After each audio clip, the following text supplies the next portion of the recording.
everyone. Welcome back to Ghostwood, the Twin Peaks podcast. I'm one of your co-hosts, Charles Skaggs, waiting for Ghostwood Forest to reopen. And How many months are we going to say that? And waiting. I know, it's getting kind of tiresome, isn't it? Maybe... It would be open if people would wear a damn mask. Right. So we're not here to preach, but we kind of need you. We are here to preach. Wear a mask. Okay.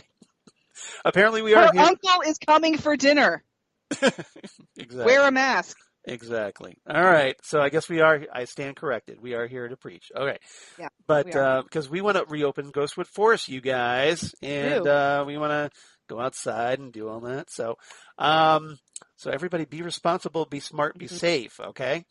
All right. In the meantime, as we wait for everyone in America to kind of get their acts together, we're going to talk here at episode 79. This is something that we've been waiting to talk about for quite a while.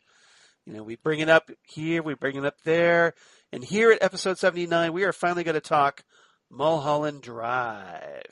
Mulholland Drive. Yes, the 2001 neo-noir mystery film written and directed by, of course, David Lynch, because that's what we do here. And, you know, we're going to be talking a little bit about the Criterion, but mostly we're going to be saving that for our follow-up episode, episode 80, as we dig into those special features. But the Criterion Collection was released on October 27th, 2015. We are so behind, Charles. I know, right? This is one, you know, well, we spent the past year discussing The Return, so... right. So that took a little while because, you know, we're on a 2-week schedule. But anyway... So this is something we've been wanting to talk about. Obviously, you know, there's a lot of connections to Twin Peaks actors in this. And, you know, this is a film that... a lot of David Lynch players here. And, you know, but a lot of new ones, too. A lot of people that he hasn't worked with before this one. Like Laura Elena Harring or... Justin Theroux, although he worked with Justin Theroux later on in Inland Empire. Do you mean the Countess? Yes. Laura Harring? Exactly.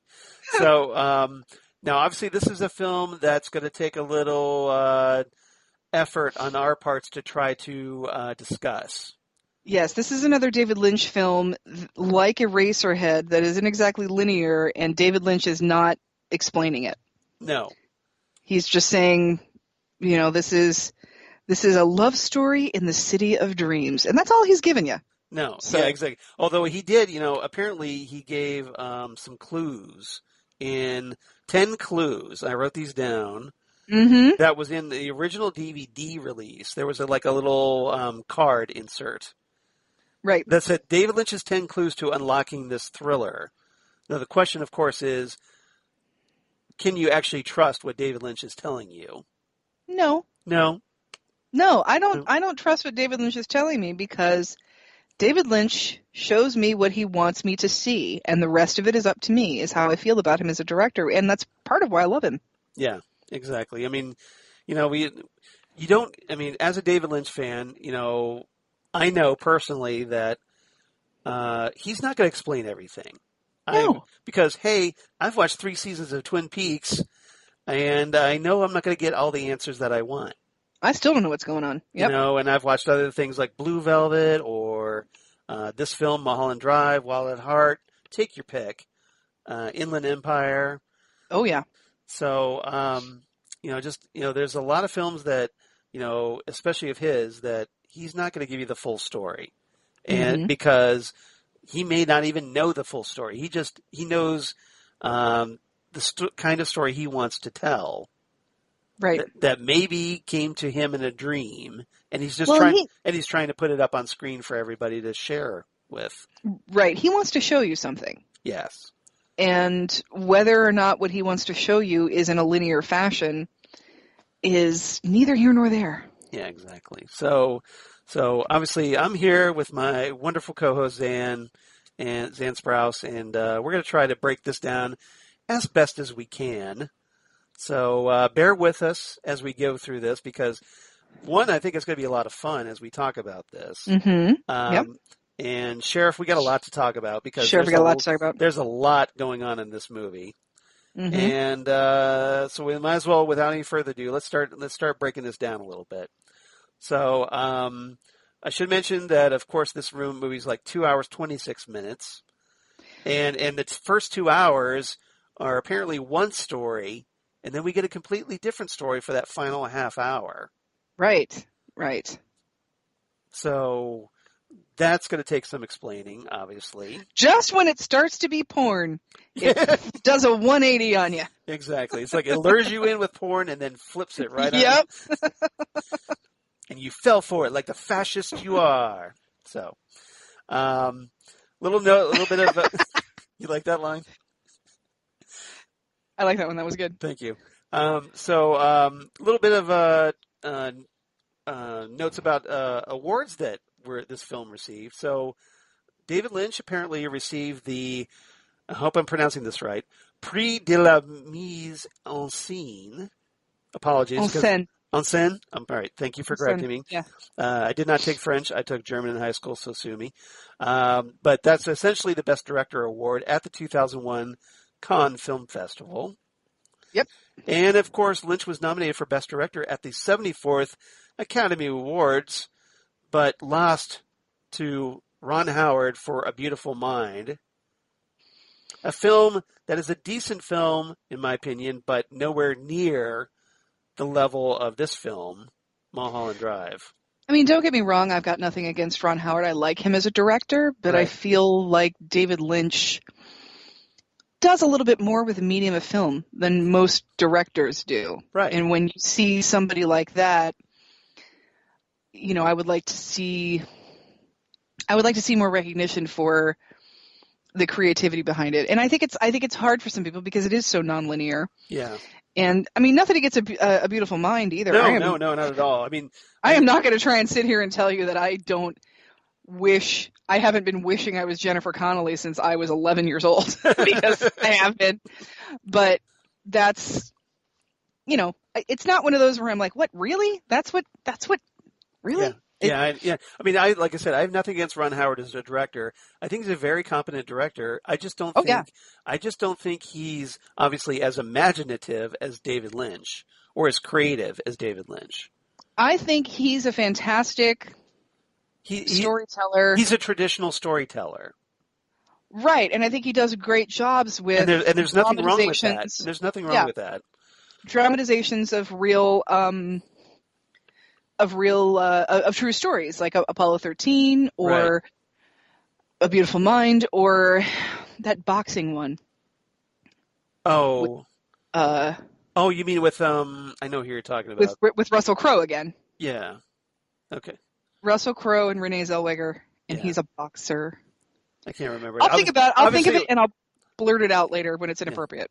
Yeah. I just know that obviously Ron Howard directed Apollo 13 and Solo, believe it or not. So yeah.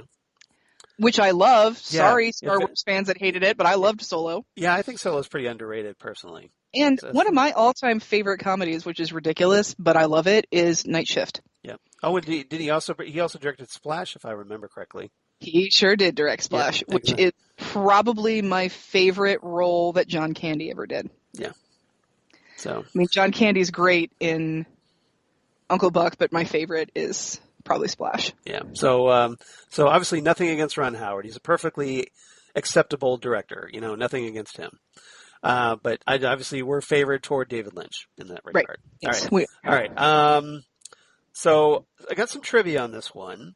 And obviously we kind of talked about that a little bit before started recording tonight. But this movie, Mulholland Drive, originally was conceived as a TV series.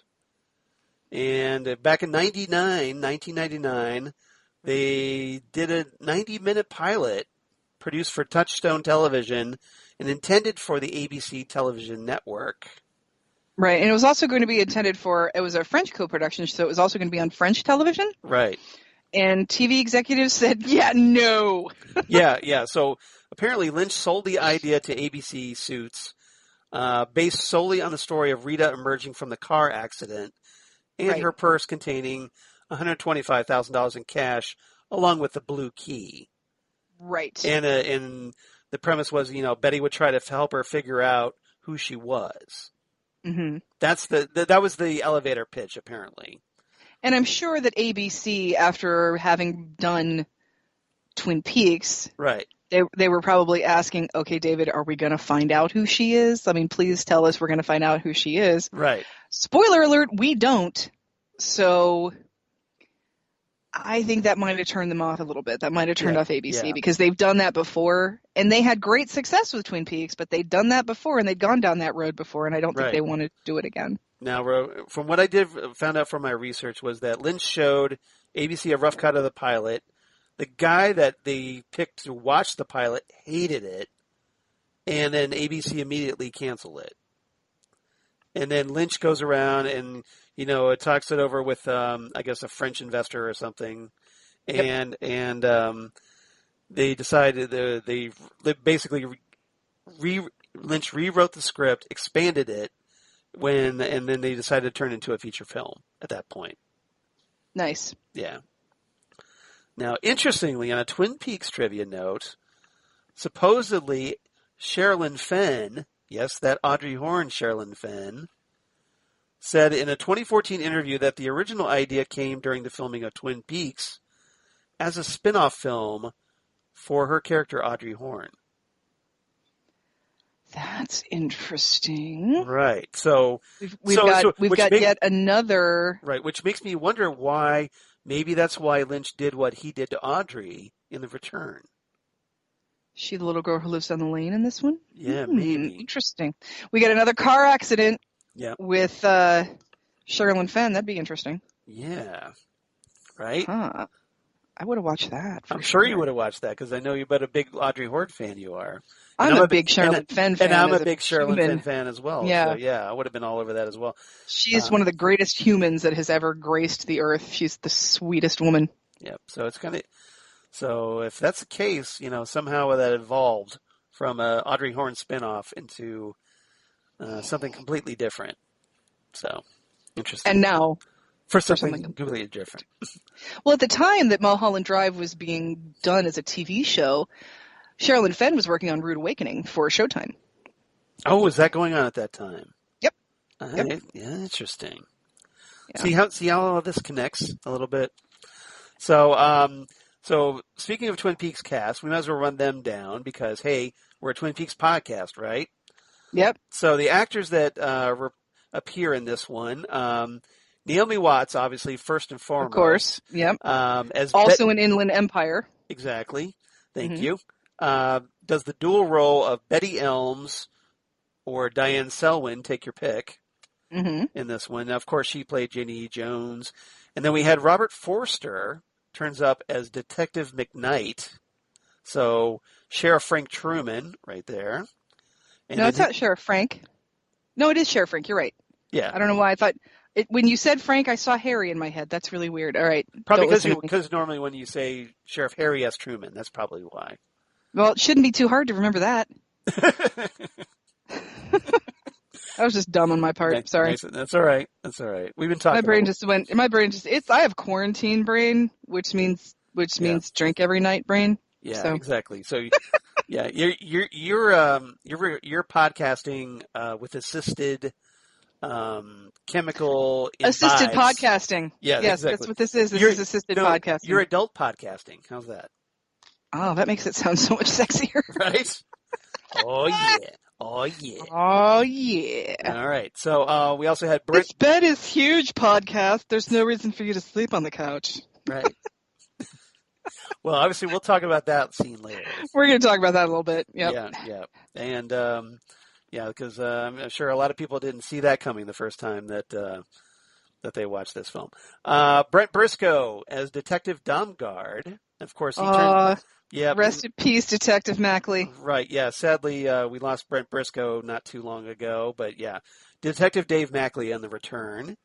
Mm-hmm. Now we had Angelo Badalamenti as Luigi Castellani. The espresso hating mobster. Exactly, who tends to Voices displeasure with espresso by spitting it out into a napkin. Spitting it out into a napkin, yes. And I remember seeing this movie for the first time. At least he used a napkin. Good for him. Yeah. I just remember watching this movie for the first time going, what? It's Angelo. Yeah. We get to see him. This is so great. Exactly. So our favorite Twin Peaks composer turns up in an acting role here. So in addition to doing the music for this film. Scoring. Exactly. It. Yeah. Nothing against Dean Hurley, but he's our favorite. We'll just admit. Come on, it's we were Angelo fans before we were Dean Hurley fans, so that's the thing. Dean knows that our heart is large enough for the both of them, but he knows where he stands. Exactly. No, just know your place, Dean Hurley. That's all we're saying. Dean knows. Yeah. Okay. He'll get there. He needs another 25 years. He'll get there. Exactly. So, Rebecca Del Rio, who of course is one of our favorite Roadhouse singers in The Return, makes her appearance as herself. I'm sorry, Zane got a little glitchy there. So, she turns up. I just said that she's one of your favorites. Oh, yeah. I loved her performance of No Stars, and you loved her dress, the chevron dress. Hell yeah, I did. Yeah, so. But, yeah, I really enjoyed her performance of No Stars, and no surprise here, she does an incredible performance of Spanish version of Roy Orbison's In Crying. We'll talk about that. Which you can sit there and listen to it and not start crying. Yep. Like Laura Harring and Naomi Watts. I think you might need to check your pulse. Of course, is it live or is it Memorex, as we'll discuss? Who cares? It's beautiful. Exactly. I know. Michael J. Anderson turns up as Mr. Roke. As Rock. So let's rock, I guess. I know. Let's rock. Let's rock. So, of course, he played the Arm/Little Man from Another Place in the original Twin Peaks series. And, hey, Duncan Todd shows up in the form of Patrick Fischler. He does. Poor Dan. Yeah, he shows up as Dan, the guy who gets basically scared into a apparent coma by the... Heart attack. Yeah. I think it's a heart attack, yeah. By the bum behind Winkies, who obviously we're going to talk about as well. Oh, yeah, for sure. So we have lots of things to talk about. Other cast of note, of course, Laura Elena Harring, or just now Laura Harring, as Rita. Countess! Yes. As Rita/Camilla Rhodes.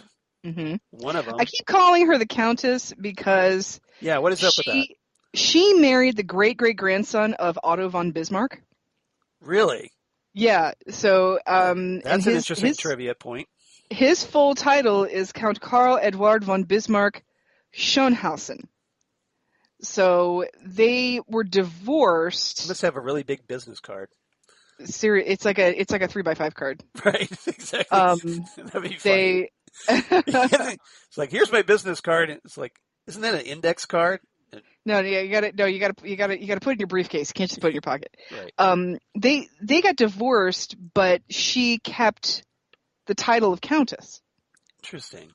So yeah, and she also not in Twin Peaks, but also in Inland Empire. Yep. So you've got so many people that were in something tangentially, something Lynchy, definitely Lynchy.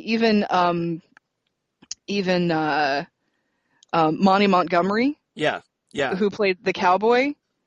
He produced Wild at Heart, Twin Peaks, and Hotel Room. Right. I didn't know about Hotel Room. Yeah, he did Hotel Room. Interesting. And Vincent Castellanos, who was Federico in Twin Peaks, he was Ed, the guy that Joe, the hapless hitman, shoots at the very beginning. Right. He's there, and Justin Theroux. Justin Theroux. Yeah, turns up in Inland Empire as Devin Burke. Mm-hmm. And then he's also he plays Adam Kesher. Yeah. Yep. Scott Coffey is Trick in Twin Peaks.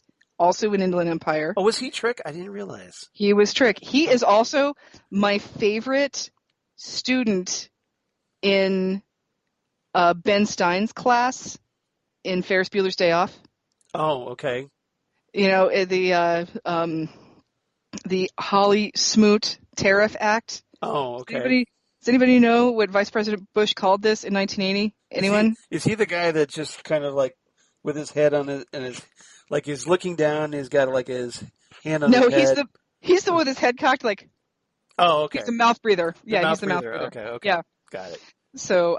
he's he's been around. So yeah, there's a lot of a lot and of I looked for her, yeah, but I didn't see her.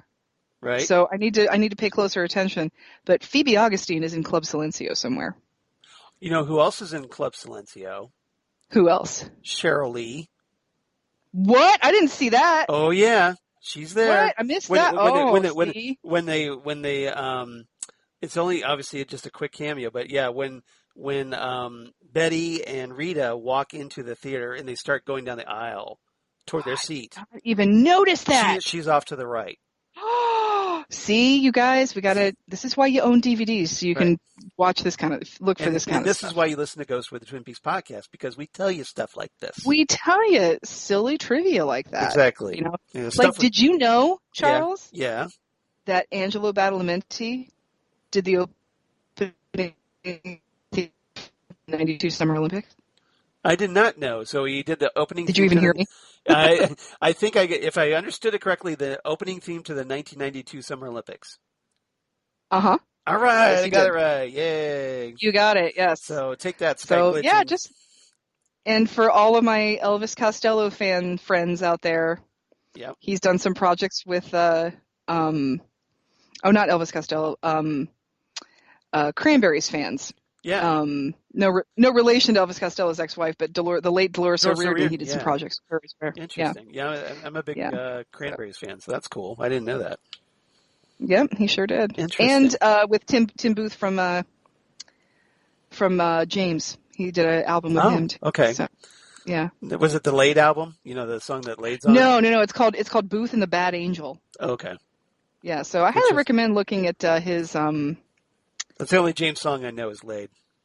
You probably know Sit Down. Oh, yeah. Sit down. Mm-hmm. Sit down next to me. Yeah, I know that song. Down. Yeah, you know that. Okay. So. Okay, got it. Yeah. And Gene Bates. So I know two songs. Right. Yeah, there you go. Gene Bates, one of the people that meets Betty on the plane, and one of the little tiny people at the end. Right. Is Mary's mother in Eraserhead. Get out. I didn't know that. That's her, yeah. She plays Mrs. X. See, I learned something today, you guys. She knows how to cook just like regular chickens. Yep. So yeah, there's a lot of Lynch players all over this. Yeah. Well, you know, that's one of the great things. We talked about this on the podcast, that David Lynch is obviously extremely loyal to his actors. Mm-hmm. And probably, you know, imagine like he knows, you know, what they can do, and he knows the kind of roles that he probably wants, or, you know, that the type of actors that he wants for this type of role. So he's like, okay, I've got my stable of actors. Let me see if I can get so-and-so to play this role. Right. He knows what he's looking for, and I think he gets what he needs out of who he works with. So basically, if you're good and Lynch loves your work, and you like him and you get along, I would say, you know, you got at least the occasional work coming your way. If you get the Lynch process, yeah, you know, I think that's probably a big deal to him, because he is so unorthodox with his storytelling. Right. And some actors can't deal with it. They don't like not knowing what a script is about and stuff. Yeah. Not to speak ill of the dead or anything like that, but I don't think he's, you know, I don't think, you know, Chad Everett is your usual David Lynch kind of guy. I don't like Chad Everett at all. So well, you know, that's with somebody we should probably mention, because one of the things about this film is that he brings in a few kind of old Hollywood types, some classic Hollywood people. Yeah. So we, including Chad Everett, who plays mm-hmm. Jimmy Katz in this, who is just a wee bit skeevy in this. Chad Everett is skeevy. I always felt like Chad Everett probably is in real life the type of character he plays in Airplane 2. Probably. Yeah, I mean, we should, you know, like, obviously that's where I primarily know him from, as Simon Kurtz in Airplane 2, the sequel. And Simon's Turn to Jelly. Yeah, exactly. It's like one of the greatest sound effects in the history of sound effects. And it's one of the best lines in that. You know, I can't even do this. Simon's Turn to Jelly. Yeah. But it's like, just his whole, like, you're going to be in charge of babies for Mr. and Mrs. Simon Kurtz, and that's an order. I'll bet he's really like that in real life. Right.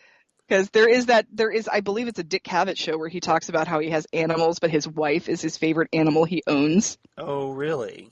Oh yeah, look that up on YouTube where he's like, well, my wife, she's my favorite animal that I own. And Lily Tomlin was also on the show. She just looks at him and says, that you own?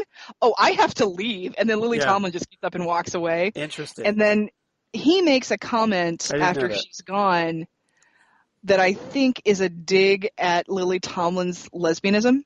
Okay. Where he's like, well, my wife really does enjoy being cared for by a man. And I don't think she'd be interested in that with a woman. Like, I think he's really kind of like, I think she likes being cared for by a man. And I think he's really digging at Lily Tomlin when he says that. Yeah, she wasn't open back then, so this must have been like... She wasn't necessarily, but I still think, but not I'm sure, open to the public and open in Hollywood are two different things. Exactly. Like Hollywood people know. You're going to tell me that people didn't think that Tyrone Power and were boyfriends? People who knew Cesar Romero and Tyrone Power, they knew what was going on. Or Rock Hudson, for that matter. Yeah. You're going to tell me that Doris Day didn't know what Rock Hudson was up to? Right. They were like besties. Of course she knew all that stuff. So, anyway. I felt like it was a little bit of a dig. But I feel like Chad Everett is probably that guy. He's probably Simon. He's probably that guy. Exactly. He's probably Simon. From that's why he was so good at it, because he's primarily not. Because he is that guy. Ann Miller turns up as Coco. Did you know that Ann Miller has a pair of tap shoes in the Smithsonian? I believe it. Yeah, that makes sense. She was famous for being a dancer, and so she was in the films "Kiss Me, Kate," "On the Town," Easter Parade. Yeah, there's a whole list there, but a bunch of them. She's got a star on the Walk of Fame. Exactly. So, but apparently this was like her last film. It was exactly her last film. Yeah. So she didn't really do anything. She didn't do any film from like 1976 until this movie. I think she did the occasional TV spot, but this was her last. Right. This was her first film appearance since 1976 and her last film appearance before she passed away. So also in that same apartment yes, was Lee Grant. Yeah, so Damien's mom turns up. That's not Damien's mom. That's Damien's Ann Thorne. Is that Damien? That's Damien's mom. That's Damien's mom. Or is it... Well, maybe, no, I take that, stand correct. I thought Damien's mom was Lee Remick. Well, you're right. So, but Damien ends up getting sent with some relatives, right, in the sequel? So you're right, it's not his mom. Oh, okay. So, but Ann Thorne, right. I'm guessing... Now I feel like, I have like... So it's like an Ann or Damien's something. Mom is Lee Remick. You're absolutely right. Damien's mom. Absolutely right. You had me second guessing myself there for a second. I'm like, Damien's mom. No, it's okay. I totally apologize. But so it's probably no relation. No relation. But Ann Thorne's probably like an aunt or something of Damien's that cares for him. She's probably hey, the parents are dead, so somebody's got to take this kid, right? Yeah. Yeah, and in Omen 2. But she was also in the Heat of the Night, the 1967 film classic. So she also was in Shampoo. Yeah, for which she won an Oscar for that. Mm-hmm. So, and let's not forget James Karen. Yes.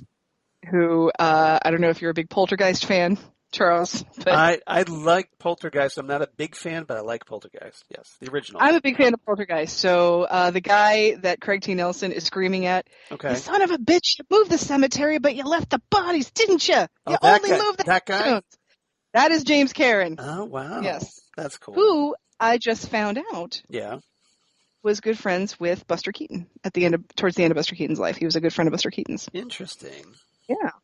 So now, an actress that has a pretty notable appearance in this, Melissa George. Now, a lot of people don't know her, or is not as familiar with her, but I became a fan of hers when she was on the TV series Alias. I didn't watch that. Yeah, and she's primarily in season 3, but she was really good on that. And then recently, if you're a Star Trek Discovery fan like I am, she played the modern, like the current version of Vina, who was one of those characters that appeared in the original Star Trek pilot, The Cage. Oh, so like one of those Captain Pike original people. Exactly. So essentially this is Pike, because Pike is in season 2 is captain of the USS Discovery. So he gets reacquainted with Vina. So and played this time by Melissa George. So that's one of the cool things about that show. Yeah, is just that you're really rewarded as a Star Trek fan. Yeah, exactly. And I'm hoping that'll continue because now that Pike's getting his own TV show with Strange New Worlds, which is a title I heartily recommend because I was published in Star Trek Strange New Worlds back in the day. That's right. So, you did. Yeah, you were. But I'm she plays. fun of that title. Yeah, she plays Camilla Rhodes before. Yeah, Harring plays Camilla Rhodes. She's the original Camilla Rhodes, or is she? That is the girl. Yes, that is the girl. She's the girl, apparently. She was the girl the first time around. Yeah. Yes. She's the girl that all those mobsters want and who Mr. Rock wants. Exactly. Initially. Yeah. So, an actor that turns up that Xan, I think, is particularly fond of in this film, Billy Ray Cyrus. Billy Ray Cyrus is one of my favorite parts of this movie. As Gene, I love Billy Ray Cyrus in the movie. The pool guy. I got the pool. She got the pool man. I wanted to buy that judge a Rolls Royce. I love Billy Ray Cyrus in this movie because it's at the time when this movie came out in 2001, we really hadn't heard from Billy Ray Cyrus for a while. And I don't even know where we were in the scheme of things when it comes to Hannah Montana. This is obviously after Achy Breaky Heart. Oh, yeah. Achy Breaky Heart was like 93, 94, something like that. Yeah. And so everybody knew Billy Ray Cyrus. I'm guessing this is before Hannah Montana, though. See, I think it was close to being, because I think around this time, Hannah Montana wasn't around yet, but I think it was still a Lizzie McGuire type of a world. Yeah. So, there's usually only one. Yeah, it says it's a 2006 sitcom, so that would have been 5 years after this movie. That would have been, so we really hadn't heard too much about Billy Ray Cyrus, but the one thing we knew about Billy Ray Cyrus is that he has the most epic mullet in the history of mullets. It's up there. And who's got a better mullet than Billy Ray Cyrus? MacGyver. And don't say Simon Le Bon. MacGyver. It comes to like here. Billy Ray Cyrus's is all like, and it goes. It depends what you're looking. Depends what you look for in a mullet. So, I think you're selling your mullets too short. That's all I'm saying. I don't know. I'm loyal. I'm loyal to the MacGyver mullet, but whatever. Richard Dean Anderson. Richard Dean Anderson mullet. Okay, that's a good one. That one's pretty iconic as well. But yep. So I remember when I first saw this movie in the theater. Yes. And Adam, the Adam Kesher. Yes. The Adam Kesher, the director character, Justin Theroux, Justin Theroux's character comes home after having a bad day on the set, and he sees the pool van in his driveway. Right. But he doesn't see the pool guy anywhere, and then he goes and finds the pool guy in his bedroom, in his bed with his wife. Yeah.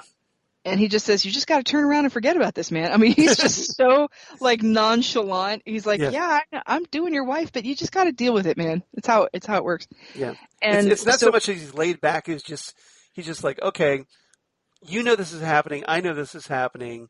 So let's just talk frankly." Yeah, I'm not even going to pretend. Yeah, here, exactly. Okay? So it's I'm not going to like hide under the, in a bedroom or something. Yeah, exactly. So be very upfront. Yeah. And then Adam's wife is like, "Why are you even here? Get out!" Like, she's really horrible to him. It's a lot of gall because you get first of all, you get the impression that house was bought because he's a director. Exactly. It's his house. Yeah. It's that he's I don't know if he's the one who paid for it. Yeah. It's probably his work that paid for it. I don't know if the house was there before she was there or what, but you sort of get that sense, especially when you have two people who are kind of just shitty people. Yes. Exactly. that there's probably a real superficial nature to their relationship, right? Right. But I am not going to sit here and judge what other people do in their marriage, okay? Yeah. If you want to have an open marriage, if you're poly, I don't care. That's your business. But it takes a special kind of gall, in my opinion, to have an affair in your own house, in your own marital bed. Right. Okay. Yes. That's not like, I don't know. Have you ever seen? It's not a cool look, like no. If you're going to have an affair, take it elsewhere, is what you're saying. Or as ironically, as Dana Carvey used to say, take it to Mulholland. Take it to Mulholland. I don't know if you've ever seen the movie Silver Linings Playbook. Yes. Well, the Bradley Cooper character is in a mental hospital because he almost murdered someone. He almost beat somebody to death. Right. And I'm not saying he should have, as Chris Rock likes to say, I'm not saying he should have killed him. I'm just saying I understand. And he said what happened is Bradley Cooper comes home, finds his wife in his house with another man having sex in the shower. Not only are they in his house, his wedding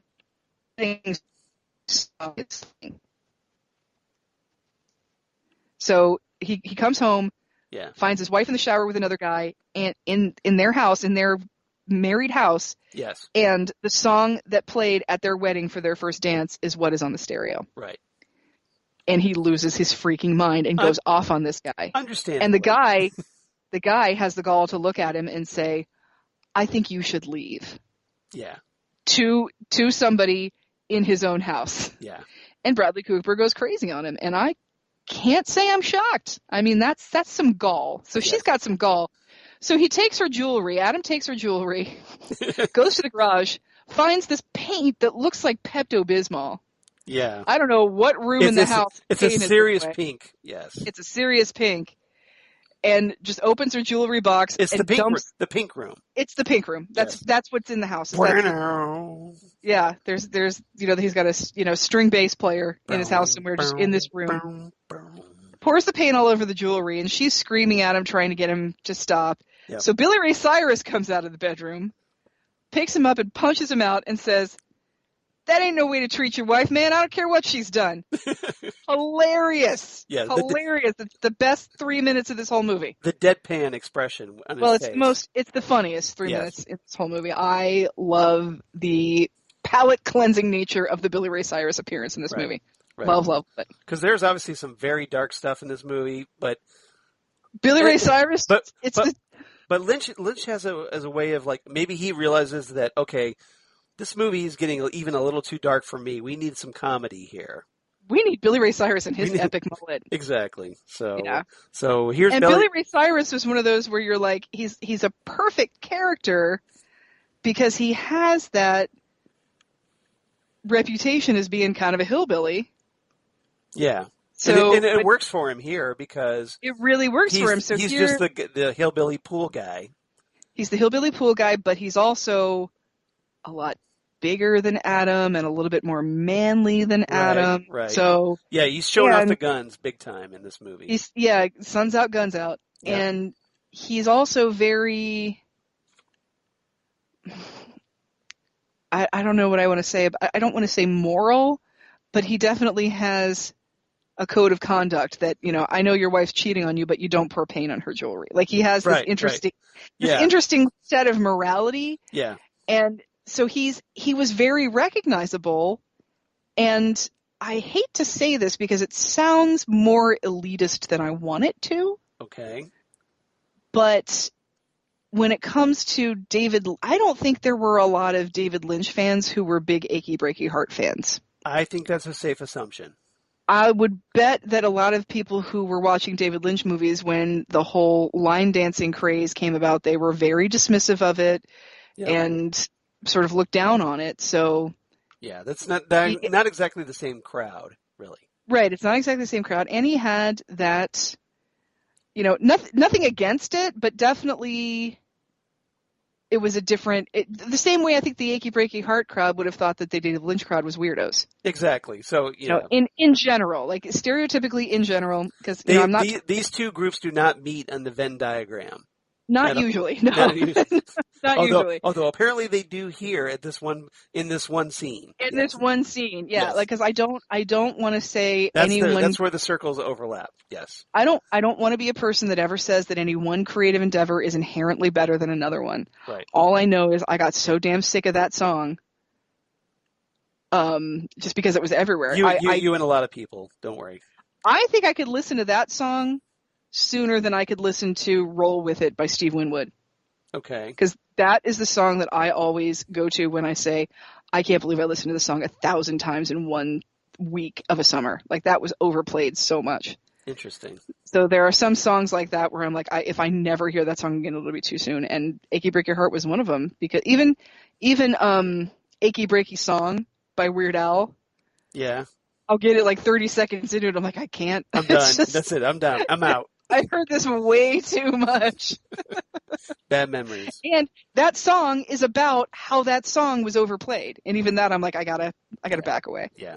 So he was recognizable from being gigantic like 5 years before. So everybody sort of, and I think there were some people when I saw it in the theater that were like, some people started to giggle and they're like, wait, I know this is, but I can't figure out like what. Oh my, Billy Ray Cyrus! Like everybody figured it out because he was everywhere for a while. Yeah. So I mean, I thought he was perfect. Essentially, Billy Ray Cyrus is the last guy you would ever expect to turn up in a David Lynch film, and he's in a David Lynch film. And in a David Lynch film, in the bed of one of your main characters. Yeah. I will forever have a soft spot in my heart for Billy Ray Cyrus for exactly that. So Billy Ray Cyrus is another country. I do not think country musicians get enough recognition for being good musicians. He's a very good guitar player. And so I'm not trying to slouch him. I just really hated that song. Yeah. Well, I'm sure DJ Nick would agree with you on that one. DJ Nick should at least understand what it was like in 1994. Friend of the show, DJ Nick. Yes. Yeah, exactly. friend of the show, DJ Nick. He should at least understand what it was like in 1994 to have to be. That was everywhere. That was pop radio. That was country radio. It was Muzak. It was your grandma liked it everywhere. But I will forever have a soft spot for Billy Ray Cyrus because of this movie. Okay. All right. So, any other cast members of note that you want to bring up before we move on? Well, I did want to go back for a second to Jean Bates, who Mary's mother. Yeah. She was in a Twilight Zone. Oh. And you, of course, being a huge Twilight Zone fan. Big Twilight Zone fan. And this is an episode that most people know. It's a Good Life. Oh. Which is the one with the little boy who can wish people into the cornfield. Oh, with Bill Mumy. Yeah. With Bill Mumy as a little boy, yeah. Interesting. In that episode, all the families all get together. His mother is played by Cloris Leachman, but there's a group of neighbors that all get together because, of course, Anthony's street is the only street left in the world, apparently, according to everybody else. Right. So because he's wished everybody away, so they get together for somebody's birthday party. And the guy whose birthday it is, he just starts yelling like, why are we putting up with this? Somebody pick up a table or chair and hit him and end it. And then Anthony wishes him into being a Jack-in-the-Box. Yeah. Jean Bates plays the wife of the Jack-in-the-Box. So, yeah, she's in Twilight Zone. I just wanted to shout out to the Twilight Zone. That's cool. That's cool. Yeah. That's cool. All right. Now, obviously, we talked about this, that it's going to be really hard to break this movie down. So here's our attempt. Okay, so I'm going to break this into like 5 topics, maybe 6, depending on how we do and how time goes. Topic number 1, let's talk about Betty. So Betty Elms and Rita in what we might as well call reality number 1.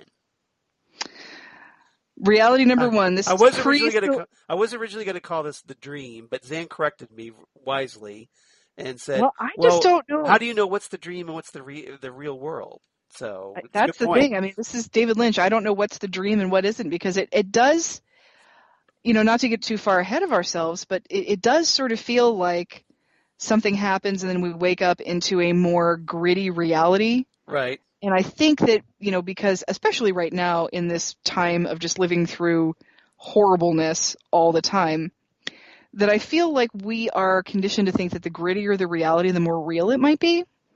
Right.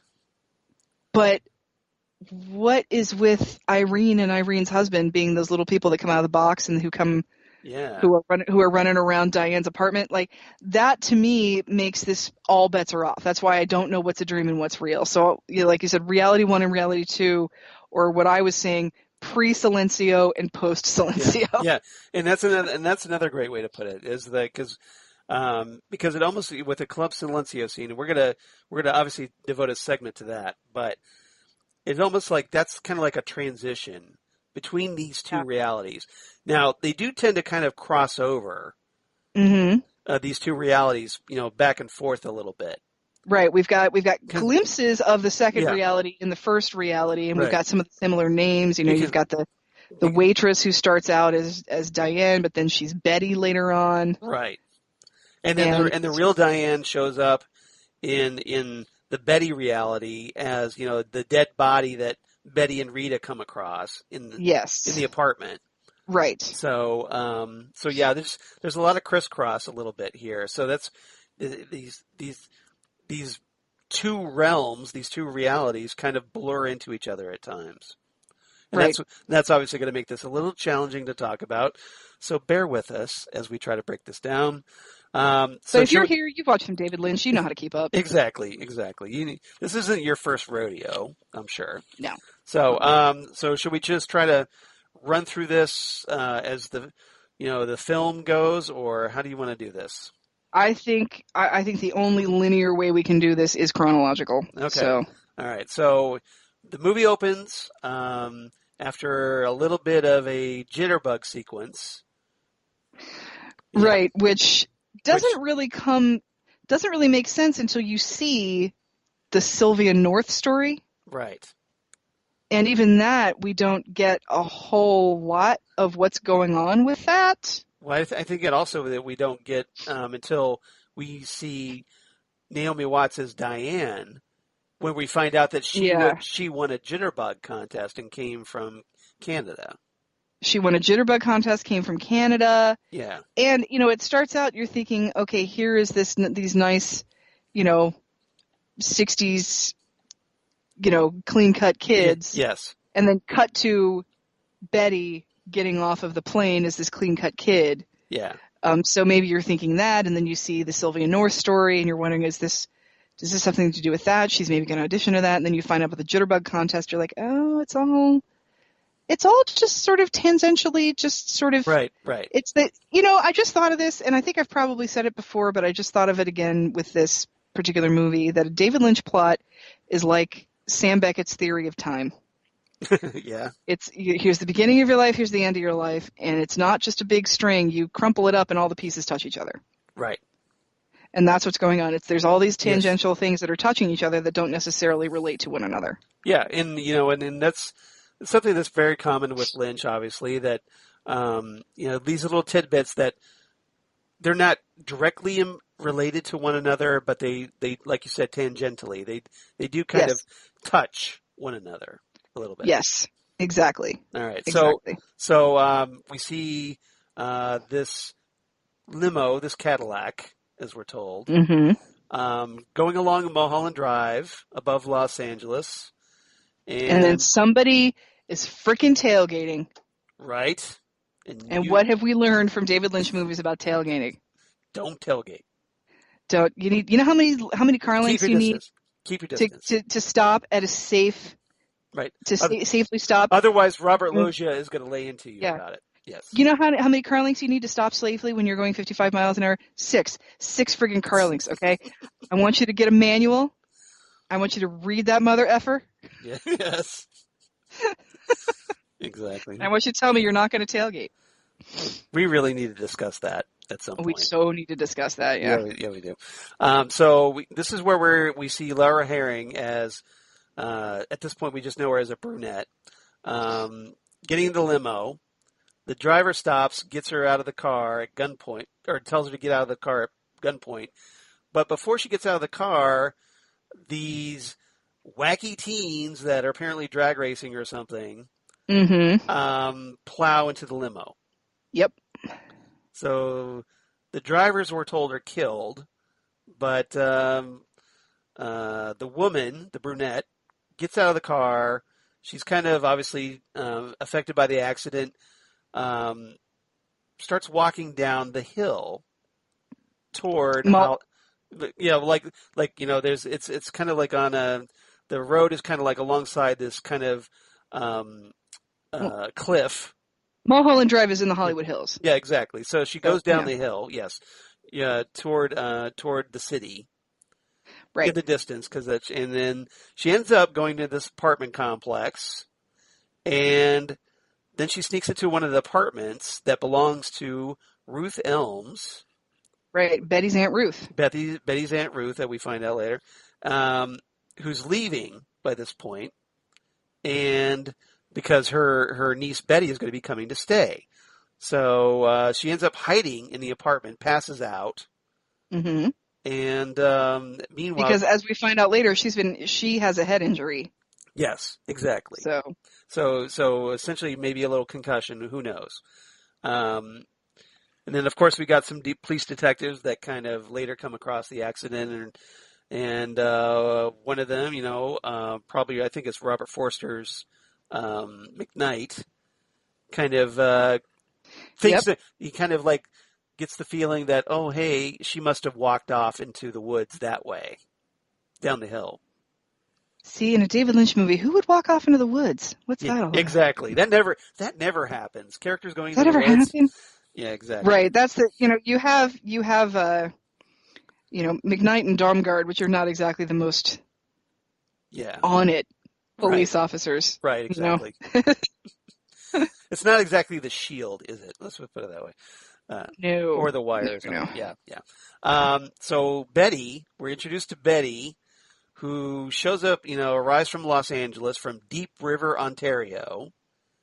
And she's exactly like your ideal actress from like 50s Hollywood.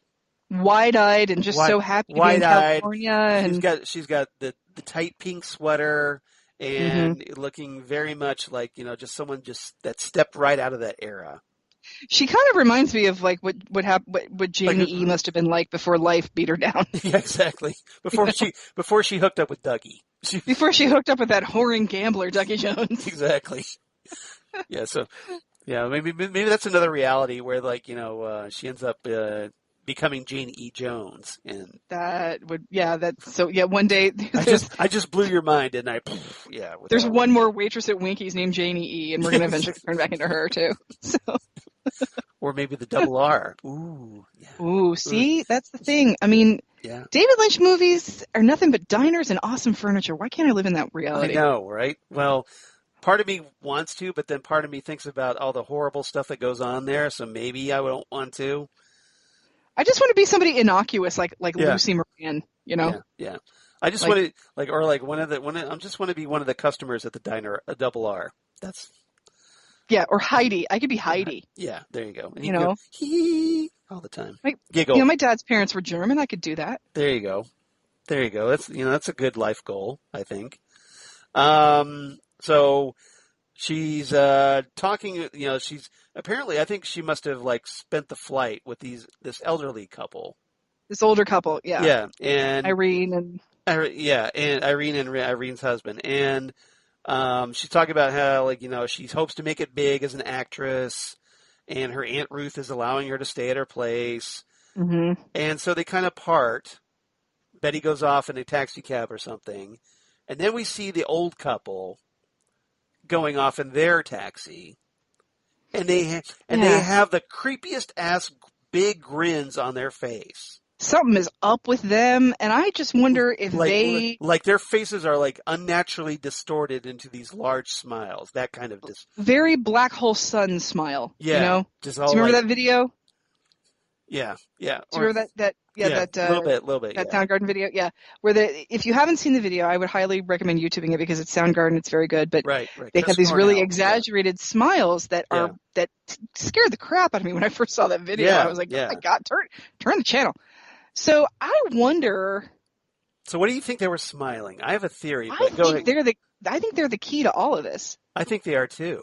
because I think they're the supernatural force that's behind all this. They are the firemen and the Dido Yeah, of the this. Senorita Dido, yeah. Yeah. And the reason I think that, and again, I'm not trying to get too ahead of myself, but this is David Lynch, it's not a linear thing. No.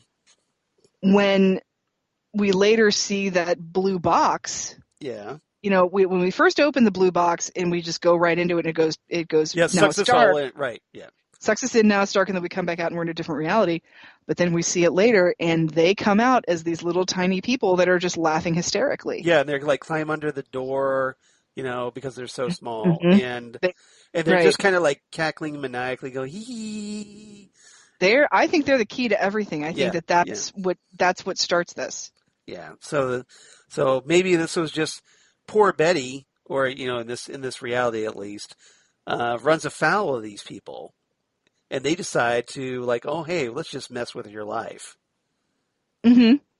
Yeah, that it's just if it's a bad encounter. Let's just put it that way. Just like Bob, all it takes is one camping trip when you're 14 and your life is ruined. He just kept flicking matches at me. Yeah, seriously. So, yeah, all it takes is one bug to go down your throat and one guy to ruin your camp, and you're screwed. Yeah, pretty much. So, all right. So she, yeah, I think they're the key. I think they're the key. Yeah. So Betty shows up at the apartment building, her Aunt Ruth's house, apartment. She meets Coco Lenoir, played by Ann Miller, who's like. And I love Ann Miller. She's a great, really friendly landlady type. She's really friendly. She's very caring, and she says if they weren't any good, they wouldn't be living here because I'm a good judge of people. Right. And this is, I don't mean this in any offensive sort of a way, but she is very classic old Hollywood. Right. And so you get the feeling that Coco is, who she is in real life. Yeah. That she's classic Hollywood, that she was in the movies and now she owns this property and takes care of the people here. The vibe, go ahead. I'm sorry. Go ahead. And the reason I say that is because, and this is something that I have seen in old Hollywood people. Mm-hmm. There's just way too much makeup because Hollywood is so dysfunctional, especially for women. Right. In the sense that you can't look old and you can't look fat and you can't look short and you can't look anything. Et cetera. Yeah. And you have to look like whoever it is at the time, and whoever it is at the time can change. So the fact that Coco has that jet black dyed hair and way too much makeup just reminds me of just obviously not looking like her natural self would. Right. Just reminds me of classic Hollywood. These are women who just were used to getting dolled up all the time. Right. And they're wearing too much makeup to look younger, and they're dyeing their hair to look younger. Too much hairspray. Too much everything. And I'm thinking of somebody like and again, I don't mean this to be an insult. I think it's the systematic Hollywood machine that makes people feel like they need to do this, and they are no less beautiful because they are amazing women, but I'm thinking of somebody like a Debbie Reynolds or a Lee Merriweather or, and I hate to say it, but the last time I saw her, a Gates McFadden. Way too much makeup. That's a shame. But I think that's the thing. I mean, that's the thing. You have Hollywood, everybody's got an expiration date until you are like Betty White. Yeah. And you're like this quirky thing. Yeah. But, especially women have a real expiration date in Hollywood. And I feel like the way she looked really told a lot of a story about her past that David Lynch didn't necessarily give us. Yeah. But I think she had been Betty at one point. She had come to Hollywood. Well, seen some stuff, and Well, that's one of the things. Now that you're bringing it up, that's something that I kind of noticed. At least the vibe that I got. What I think what Lynch was going for, with Betty being the like aspiring actress, the new like wannabe new Hollywood. Mm-hmm. So essentially, what you had, and Coco kind of looks out for Betty. She really does. So it's like old Hollywood that has been through some things. They've seen some things.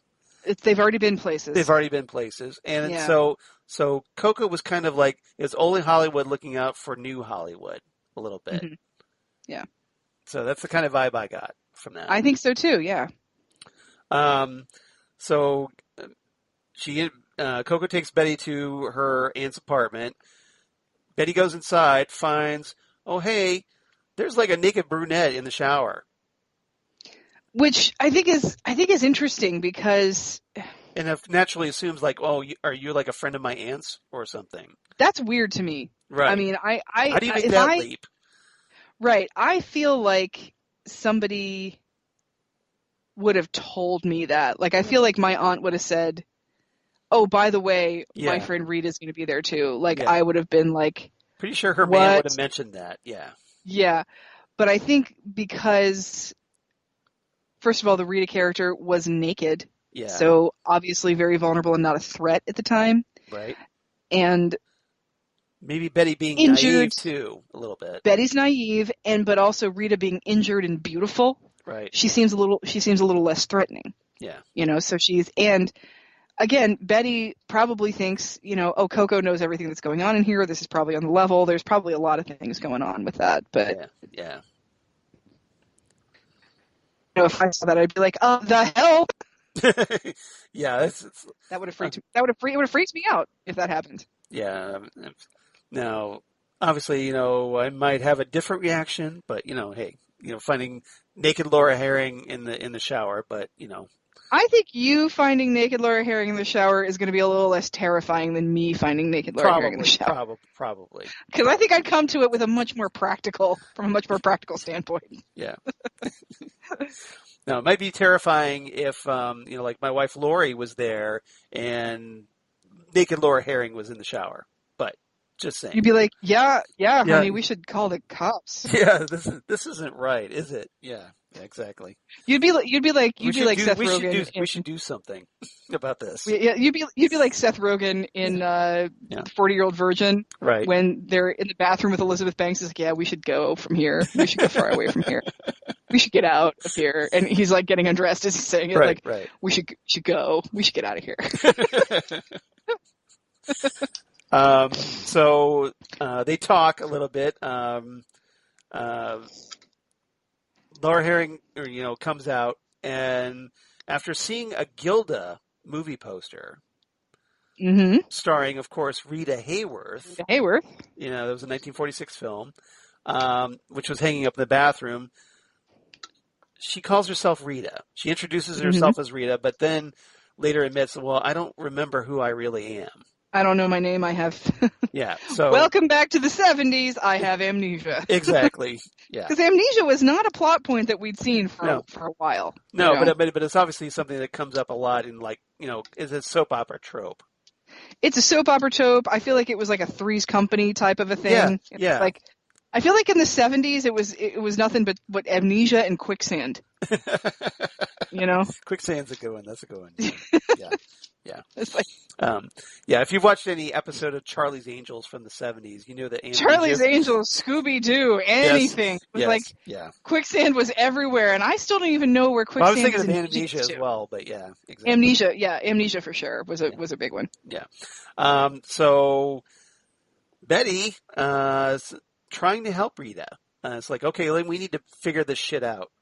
And so they try to look in her purse. Like, okay, maybe you've got some identification in there or something. We can figure this out.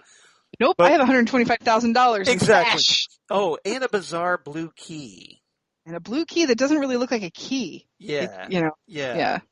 So, apparently this is important to something. So what do? We decide let's just put it in a hat box and store it in the closet. We're gonna hide it in the closet because we don't know who's might be coming after this. Yeah. I'm sorry, if you wake up and you got $125,000 in cash and you don't know who you are, you can probably expect that somebody bad is looking for you. Yeah. So, but meanwhile, they've one of Coco's tenants, Louise Bonner, played by Lee Grant, shows up.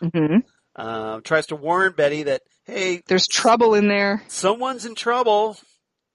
which is never a good sign in a David Lynch film. No, when a woman dressed up like Stevie Nicks with like a black veil over her head comes to your apartment and tells you that there's trouble, something's wrong. Yeah. This is like a mega goth Stevie Nicks. If that's seriously, if that's possible.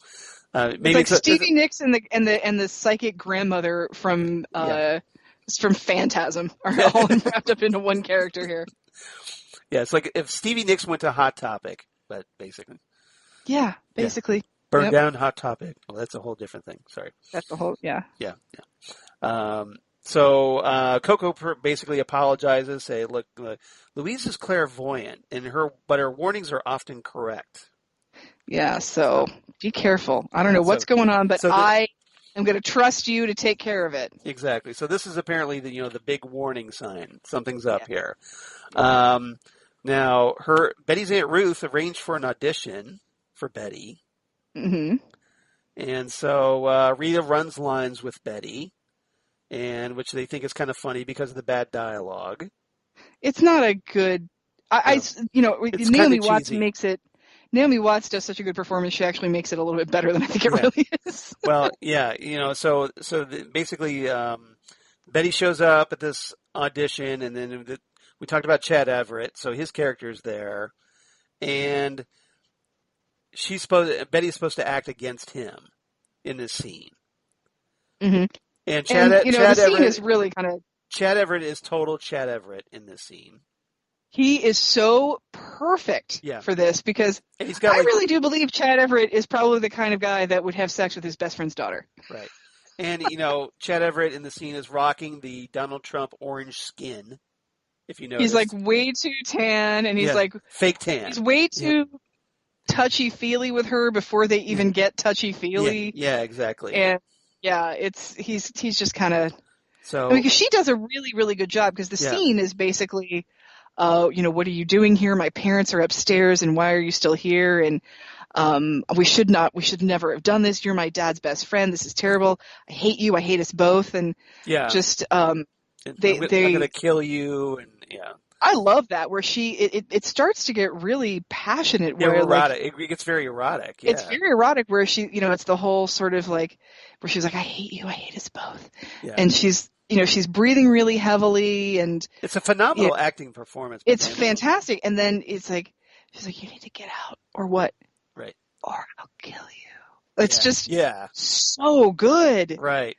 And you're just memorizing. And obviously, everybody else in the room thinks so as well. Yeah, everybody else they're blown away by this. They're blown away with and/or with an erection, right? Because it's a really erotically done scene. But they're all grabbing their scripts, going like, "I'll just kind of let me." I'm just going to put my script in front of my. I'm just going to leave it in my lap here for a while. Yeah. Anyway, where's my notebook as I walk to class? So, yeah. Memories. So. But apparently Betty does so well that one of the agents there decides to take her to go see Adam Kesher, who is casting for the Sylvia North story. Exactly. So they go over there, and unbeknownst to Betty, the part has been earmarked for Camilla Rhodes. Earmarked by Mr. Rock and all the other espresso-hating mobsters. There's something really we'll talk about them a little bit separately. But but essentially there's some sort of like Johnny Fontaine deal that happened with Camilla Rhodes at some point. Exactly. Now, interestingly, Betty and Adam kind of make eye contact for a little bit as she walks in, and Adam's Adam's kind of looking at her like, well, that should be the girl. But I can't cast the girl because otherwise, the cowboy will destroy me. Because the Cowboys told me what to do, and somebody has frozen my assets, and I can't even stay in a crappy hotel. Yeah, exactly. And I can't go back to my house because the pool guy's there There's a pool guy's there, and frankly, there's just pink paint everywhere. Exactly. It's a mess, and I don't want to clean it up. I don't want to clean that up. Exactly. It's damned if I clean it up. But Betty kind of panics a little bit. She's like, something, after that look, she panics a little bit, and she's like, well, I need to go back because, hey, I need to keep this date with Rita that we were going to go check out Diane Selwyn's place first. Right. I promised a friend I'd help her. I have to go. I'm sorry. I have to go. Yeah. So she ends up back, and they go. Betty and Rita go to the apartment number 12. What's weird about that, though, is it's almost like Betty can sometimes smell a bad scene, but not enough. No. You know, she should be able to. I feel like she should have been able to, you know, smell her way out of Diane Selwyn's apartment. That's for damn sure. Well, yeah, exactly, because, you know, hey, there's a corpse in there, and I'm sure it didn't smell very good. You think the smell would have been like noticeable before they went inside? And even just the whole when they get there and there's, you know, the two guys casing the joint and yeah, exactly. Yeah, I think she's just caught up in the mystery of Rita. I mean, Rita is very mysterious, very, you know, very sweet and very beautiful, but very mysterious, and there is an air of danger around her that I think intrigues Betty. I think it's kind of like what happens with Kyle MacLachlan's character Jeffrey Beaumont in Blue Velvet. Exactly what happens to Jeffrey Beaumont. This dangerous, but this woman is mysterious. She needs my help. Yeah, she is beautiful. And I gotta figure this out. I gotta figure out what the hell is going on here. Yeah, you're right. I didn't think about that. That is exactly the same kind of a thing. Yeah. So, so they end up, and apparently a woman answers, but it's not Diane Selwyn. It's a neighbor who tells a woman, "Well, hey, I switched apartments with Diane. She's in number 17, and I want tell her that she still has some of my stuff, my plates, maybe." Yeah, exactly. You know, like, I want my records back, okay? Yeah. So they go to number 17, knock on the door, nobody answers. Surprise, because hey, there's a dead woman inside. So Betty breaks in. So there's like a whole breaking and entering thing going on. Yeah, she climbs in through the window, and then it's all dark, of course, and disturbing, and because hey, it's David Lynch, right? So they go in there and they find Diane Selwyn's body laying face down on the bed. Yeah, it's not a good scene. Yeah, and this and apparently it's been a while because her corpse is pretty emaciated. It's kind of blue, and it's kind of starting to it's gross. Caving a little bit. It's pretty nasty. Yeah. So apparently some time has passed, and naturally they kind of freak out a little bit, go back to their place, to the Betty's apartment, and Rita starts like going into the bathroom and trying to cut her hair. And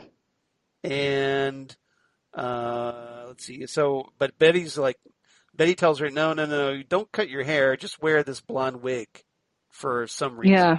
No, what? Because she's worried that whoever is looking for her is who killed Diane Selwyn. Okay. So it's more like, you know, the guys that might be after that money. Right. You know, to disguise you're going to wear this blonde wig. Got it. Right, because those guys were at Diane Selwyn's apartment complex, and then they find Diane Selwyn dead. So I think she's afraid, and I think she's starting to remember. Those guys killed her. Yeah. Okay. If she's starting to remember that bad things were going on, that you know you don't usually wake up with $125,000 in cash after a night of being on the level. Yeah. So I think she's scared, and she just wants to put on a disguise and hide herself as much as she can. So at this point, this is where it kind of turns into a letter from Penthouse Forum. This kind of thing has never happened to me before. Exactly. You know what I'm talking about. But I was in bed when my roommate came in. She was all after sleeping on the couch. She's all complete, like she takes off all her clothes and climbs into bed with me. She comes in with a towel, and I tell her she shouldn't sleep on the couch anymore. So then she takes the towel off, and we totally do it. Exactly. So Rita gets into bed. They make love, and Betty tells Rita she's in love with her. Okay. So at that point, go ahead. It's easy to fall in love with a mystery, I think. Right. Yeah. You know, and I mean, you know, she's this very, like you said, mysterious, enigmatic, and let's face it, rather attractive woman. She's very beautiful, and she. I mean, I think she was I think Laura Harring was a former Miss USA or something, right? Something like that, yeah. And Laura Harring's character, this version of Laura Harring's character, is very honest and is not using her at all. She's very grateful that she's helping her. She's grateful to have a friend. They're very sweet with each other, and so I think there's it's easy. No apparent ulterior motive going on. No, and I think it's very easy to fall in love with a mystery like that. Yeah. So at 2:00 that night, and here's where we kind of do our little transition. Buckle your seatbelts for the 180 digression. Exactly. We're going for diversion, a not ride. digression. Exactly. Yeah. So Rita wakes up speaking in Spanish. Mm-hmm. And even though it's like 2:00 in the friggin' morning, she's like, "Hey, we need to go to this club. You need to come someplace with me. It's 2 a.m. You need to come someplace with me." And the club is Club Silencio. Silencio, which of course is Espanol for silence. Mm-hmm. So Rita's in her blonde wig. Looks a little bit more like Betty at this point. Looks a little bit more like Betty, but it's funny now that you mention it. That dress kind of reminds me of Isabella Rossellini's dress, one of her cocktail. Yeah. Her lounge dresses. Yeah, it's Dorothy. Yeah. It's not blue, but it's the sort of black one with the high neck and the open shoulder. Exactly. So they go to this club, and real. Yes, the glitchiness is really bad right now. So there you go. Are you coming back? All right, good. Okay, so they go to this club, and. Yeah. I lost. It seemed like I lost you. I don't know what happened, but it is windy. And it's supposed to rain all this week, so who knows? Yeah, exactly. And we're getting close. But after walking down the aisle and walking right past Laura Palmer, like I was talking about, which is awesome, they sit down, and all of a sudden there's this performance going on stage where this MC comes out, talking in different languages about everything being an illusion. Which is essentially Lynch talking to the audience right at this point. Mm-hmm. Don't get attached to anything. Exactly. It's like it's basically like the Beatles saying nothing is real in Strawberry Fields Forever. So, Rebecca Del Rio comes out and lip syncs a Spanish version of Roy Orbison's "Crying." Which is one of the greatest things you've ever heard in your life, ever. Which, is something that you didn't know you wanted until you heard it. And then once you heard it, you didn't just want it, you needed it. You needed it in your life to be joyful. Pretty much, because it's so powerful. And Rebecca Del Rio, as we talked about in this, has a 3-octave range. Right. Yeah. So she kills it, literally. It's one of the greatest covers in the history of cover songs. Pretty much, and it's fantastic. I never knew I wanted that, but I did. And it's not like Roy Orbison is some slouch when it comes to vocals either. No, I mean, that song is a tough one to sing. Yeah, and she just kills it. She nails it. So she's obviously in that ballpark, but then she as she's singing, she collapses, and then but the audio is still playing, basically revealing. Oh, hey, it's a recording. It's an illusion. It's an illusion. You can't trust anything. No, you can't trust anything. And Betty and Rita are in the audience,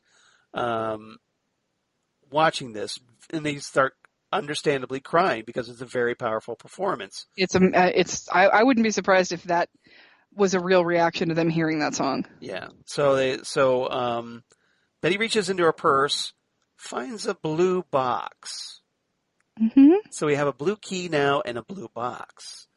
Mm-hmm. So, hey, we got to get these two crazy objects together, right? I think that would be extraordinarily bad. Define bad. I'm fuzzy on the old good bad thing. What do you mean bad? Exactly. Yeah, exactly. That sounds like a text message exchange we had. I feel like no, but yeah, it's they have the. Did they find the box in Diane Selwyn's apartment? No, well, later, when you mean when everything they disappear. I can't remember. No, if they found it there they don't initially, or if okay. They don't even find the box. Yeah, because it just shows up in the purse. Because Aunt, the aunt shows up, and that's the thing. Aunt Ruth. She hears a thud because when the box drops. Yeah. But then when she walks in, she doesn't look like she sees the box. There's nobody there. It's like Aunt Ruth has never been. It's like Aunt Ruth never left. Yeah, exactly. So yeah. But yeah. So essentially, this is they go back to Betty's apartment, take out the key of the hat box. Betty suddenly disappears at this point. From this point on, it may all be different. Exactly. Yeah, we've talked about this with the return here, the episode part 18. Yeah, I know when Cooper and Diane are about to cross that threshold. Yep. So very similar theme there. Exactly. Good observation there. The box, they put the key in, of course. The box seems to swallow the bedroom, drops to the floor. We talked about that. Now it's dark. And then in Diane Selwyn's apartment, we cut to that, and the cowboy shows up telling her it's time to wake up. Mm-hmm. So presumably, now, it's hard telling, but presumably this was a dream, Diane Selwyn's dream. Well, that's... Because of him telling her to wake up. But the question is, well, maybe it's a dream within a dream. See, that's the thing. Because did we switch realities and she just happens to be asleep in this new reality when we get there? Right. Was she having the linear dream of Rita and or was it from this point on it could all be different? Is that what happened and now it's different and this is just what we're seeing? Yeah, I know. That's the thing. I don't know, and I don't because I feel like her waking up into reality is too facile for David Lynch. Yeah. Like I think there's more. It's too straightforward. Too straightforward, too linear. I think there's more going on here. Too easy. Yeah. There's more going on than just pre-Silencio was a dream and post-Silencio is real. Yeah. Even though there are so many parallels, it's almost like, because what we find out is Rita is now Camilla. Yeah. And so she is the girl. And that audition went badly, not well, and all that kind of. So it's almost like, it's a good version of what her life could have been and a not so easy version of the way her life could have been. So it could be that. But again, like I said, you've got Irene showing up tiny, and now all bets are off. So I have no idea. Yeah, it's almost like you have to put everything on a big spinning wheel and okay, this is the answer for this as you spin the wheel, and whatever comes up because I don't think there is a clear-cut answer here. It's almost kind of like this really complex tapestry that kind of folds in on itself like a pretzel, and it's nothing's clear cut here, obviously. So what happens at this point? Now that we've shifted, we're basically shifting from one reality to another reality, because we Diane Selwyn wakes up, presumably. Now, right. Diane Selwyn is now played by Naomi Watts. So Betty is now Diane. Right. And so this is where it gets a little tricky, kids. Yep. So in this reality, Diane. See, it's easy to confuse. Diane is a young Canadian woman who won a jitterbug contest, came to Hollywood looking for that fame and fortune, and then she hears the sound of someone pounding on her door. Mm-hmm. So now Diane doesn't look nearly as clean cut as Betty. She's looking a little seedy, like she had a really bad night in a bar at 3 a.m. Or a meth habit. Or something's going on there. And looking really rough at this point, basically. She shuffles to the door. It's that same neighbor that Betty and Rita met. Mm-hmm. Still looking like it wants the rest of her stuff from Diane's apartment. It's been long enough, Diane. Where are my plates? Exactly. So she gathers up. Neighbor gathers up her things, like it's there on the floor in the box, and then leaves. But she also mentions, "Hey, those 2 detectives came by looking for again." You. Yeah. So again, this is where the movie kind of crisscrosses realities, because those cops that presumably we thought were in a dream are also in this reality. Right. So like I said, it's like a Wizard of Oz kind of a thing where it's the same people, just in different roles. Right, exactly. Yeah. It's like you were there, and you were there. And you were there, yeah. So at that moment, Diane notices the door key colored blue on her coffee table. Blue keys again. Blue keys. No, different blue key, because the other one was kind of like stick-like. The one that went into the box. But this one is just a regular kind of like standard door key. Right. And it's on her coffee table. She then sees that Camilla Rhodes, who is now played by Laura Harring, not Melissa George, is in the kitchen, overjoyed. And so she's like overjoyed to see her, and then realizes, oh, it's a hallucination. And then from that point, we kind of we start to get the story that apparently Diane and Camilla met on the set. And again, very similar story. Yes. Yeah. So we find out that apparently Diane and Camilla met on the set of a film. They both auditioned for the lead role in the Sylvia North story, but the role went to Camilla, and they end up becoming lovers.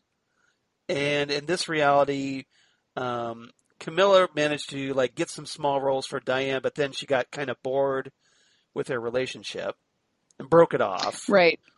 And the director didn't like her, and all that kind of stuff. Exactly. So Diane obviously didn't take this well, and it didn't make any matters any easier because Camilla's has this open flirtation with Adam, the director, on the set right in front of her.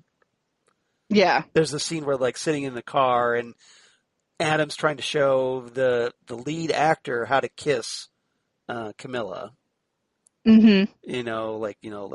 She does, her head just kind of falls into, your shoulders or whatever. It's here. And you can tell. But Diane can stay and has to watch this and feel jealous and enraged about it. So. Exactly. So that obviously bothered her, understandably. And then she gets, Camilla invites Diane to a dinner party at Adam's house on Mulholland Drive. And see, all of this is just so... It's pretty effed up, really. Yeah, it's cruel. You can understand why Diane would be upset, but... Yeah, it's like, we used to be lovers, and I'm more successful than you, so please come to my boyfriend's house for a party. It means a lot to me that you see me doing better than you. I mean, I feel like it's kind of cruel. Yeah, and then once she's there, after being led up this secret pathway to the house, Camilla kisses another woman who's played by Melissa George, the one that played the original Camilla. Yeah. And then she announces her engagement to Adam in front of Adam's mother, who is Coco. Yeah, and Coco still is very caring. She's, when they're doing that weird thing where they can't even get out the fact that they're getting married, they're just giggling. Yeah. And Coco's holding Diane's hand. It's like Coco knows that my son's kind of a shit. Yeah, basically. But essentially Camilla and Adam have zero F's as far as Diane is concerned at this point. Oh, for sure. Yeah, I think they're just being nasty to her, They're just kind of amused by the whole thing, by Diane's suffering about this. Yeah. Yep. So Diane, who's understandably pissed at this point, goes to Winky's and hires a hitman named Joe. Meets up with Joe. Yeah, so Joe that we had seen earlier in the film, we haven't talked about Joe, but was really bad at being a hitman. Yeah, his gun just goes off. Yeah, yeah, yeah. It's basically this comedy of errors that we see. But apparently, she hired him to kill Camilla. Yes, and this actor has a history of being like a bad henchman. Yeah, because he's in The Big Lebowski. Yeah, He's one of the rug pissers got it. in The Big Lebowski. He's the hey, isn't this guy supposed to be a millionaire? That's that actor. Yeah. So while she's there in the booth at Winky's, and this is the same booth that we had seen Dan and the other guy, I forget his name, Herb, earlier in the movie. Dan and Herb talking about the dream. And see, that's another thing, like, because I think Dan starts this on the dream part of it, so... Yeah, this is where... Where did this dream even start? Things get really circular at this point, obviously. Yeah. So, and it makes to make matters worse, she's served by a waitress named Betty. Right, it's the same actress playing the waitress, but instead of having the name Diane, she has the name Betty. Exactly. So they basically swapped identities at this point. Right. Yeah. And let's see. And Joe tells Diane that once he completes the job, he will leave a blue key in her apartment. Mm-hmm. And this is apparently the same key that she finds on her coffee table. Right. So apparently the job was done. Camilla was killed. Right. Or so we think. So, Diane,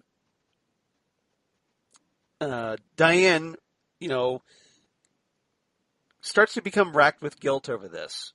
She starts kind of like imagining Camilla. There's a very unexpected masturbation scene that takes place.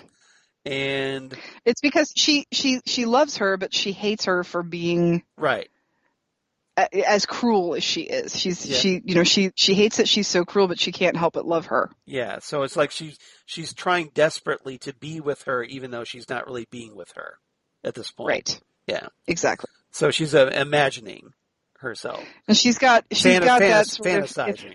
Yeah. She's got that sort of, if I can't love you, no one can kind of a thing going on. Exactly. So, meanwhile, she starts being the guilt, I think, kind of overpowers her.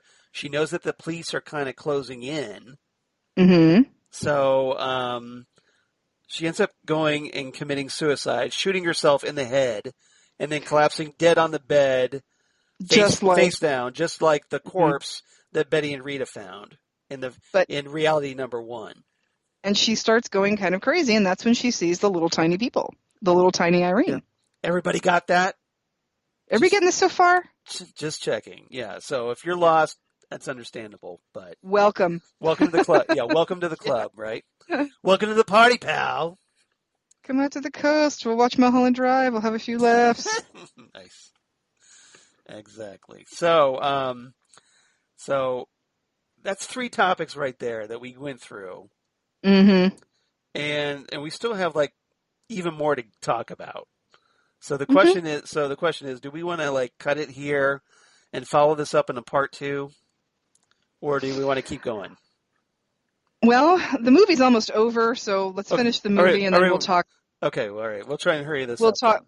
We'll talk special features next time. All right. So probably the next thing we should talk about at this point is Adam and the Cowboy. Yeah, Adam and the Cowboy.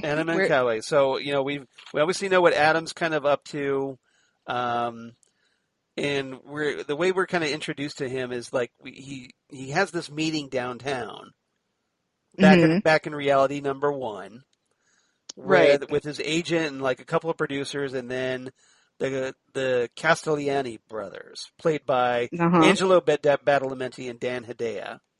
Right.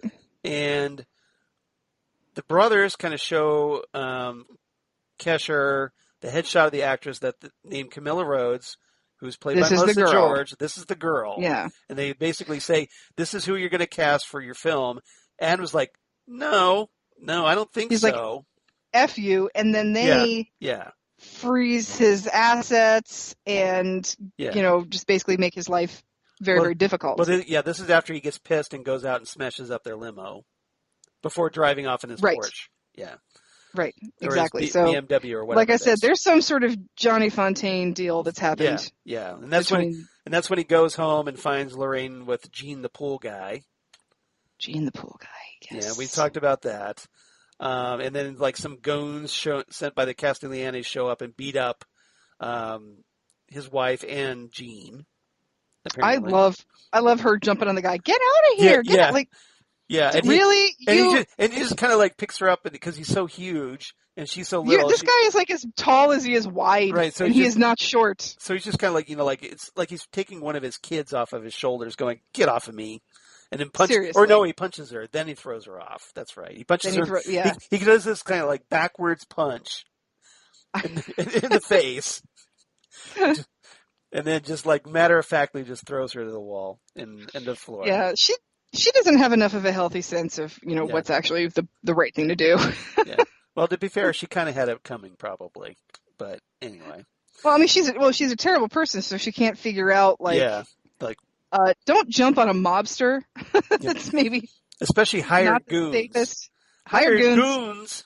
Hired goons. Yeah. Hey, look, Homer, do I tell you how to do your job? Yeah. See, Nick, that's how you do a Simpsons reference. Just there you go. That's how it works. That's how it's done, my friend. All right. So Adam lies low in this like seedy, low rent motel.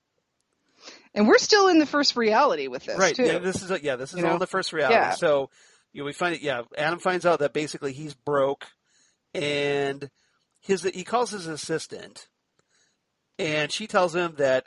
Who's secretly in love with him. Yeah, exactly. So basically, like, you could come over and stay at my place. You could stay at my place. And and Adam is like, that's really not a good idea. Well, and what I think is interesting about Adam staying at that really seedy motel. Right. He's been there before. Oh, I'm sure. Yeah, because he knows the guy. He calls it the guy Cookie. Yeah. Yeah. His wife cheating with Billy Ray Cyrus is not the first infidelity that has happened in this marriage. Thank you very much. No, I'm sure. He's like he knows this place pretty well. It seems like. Yeah. So he must have felt safe to go there. So yeah, he's been there before. He feels at home. He knows he can lay low. Yeah. So Adam's assistant Cynthia tells him, "Okay, this guy named the Cowboy wants you to meet with him at a corral at the top of Beechwood Canyon." Mm-hmm. So Adam is just like, okay, the Cowboy, what's up with this? A corral. And she tells me, yeah, you just be there. I'll make sure the meeting happens. If you want. So he goes there, meets with a cowboy. And the cowboy is a very like Mrs. Tremond kind of a character. Right. Very enigmatic, very cryptic, and very, here's what you need to do. And once he talks to the cowboy, he does what he's supposed to do, and then everything's kind of okay with him. He casts the right girl in the story. Yeah. And he kind of threatens him and says, "Look, like if you do what you're told, and you'll only see me once. But if you don't do what you're told, you'll see me twice, 2 more times. Oh, that's right, 2 more times. Yes. Yeah. So, which obviously a very veiled threat. You were going to be visited by 3 ghosts. Yeah, exactly. Yeah, it gets a little Dickensian there a little bit. Yeah. Just a bit. So basically, we find out that later in the film, when Betty shows up, that's when he tells he does what he's told. He's like, I guess I want my stuff and my money back. So okay. And this is the girl. And so he gives Camilla the part, and that's that's basically what we find out apart. We don't see any more from Adam until the thing about Adam we get is everything revealed with like we talked about. His story is the same. Yeah. In both realities, the only thing that's different is the Camilla. Yes. So apparently he's consistent. So that's, again, why I'm like, okay, which one's real? Yeah. And is any of it even real? Is all of it still just Dan's dream? Well, and the second reality kind of fills in some gaps of information about the first reality. Yeah. As far as Adam's concerned. Right. And Camilla. So there's that. We need to talk about the bum behind Winkies. We got to talk about the bum behind Winkies. Yes. Okay, so, the bum behind Winkies is terrifying, if you ask me. Yeah. As you know, we start out with Dan talking to her, saying, this big, like, right at, it's a real jump scare. Yeah. And, so Dan is in Winkies and he's talking to her and he says, I had a dream and you were in it and we were in this booth, we were in this diner and this happens. And then we go up and he's like, well, show me what happens in the dream. So you see them walking to behind a dumpster and then this filthy looking bum comes out, this monster kind of looking character. It's pretty subhuman character. Subhuman looking character. Yeah. And it freaks out Dan so bad that he has a heart attack. Right. And then when everything is done at the end of this movie, when we think Camilla's maybe dead and Diane has shot herself, we see it's nighttime this time. Yes. But we go back around to the same dumpster at Winkies and we see a very similar looking character. Yeah. So and at this point, that creature, for lack of a better word, because it doesn't really look human, is fondling a blue box. That's for the blue box. So essentially, like, you know, if you're wondering what happened to the box, apparently the bum gets it. And so is it the bum's dream? Or maybe this is a third reality where Betty disappeared and became. Yeah, because I think maybe Betty becomes the bum. I don't know. That's the thing about this. Is the key? Yeah.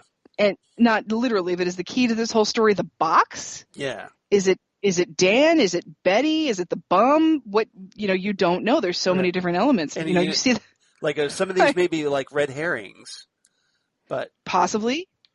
The first time I saw this movie and I saw that bum handling that box, I just thought to myself, I have such sights to show you.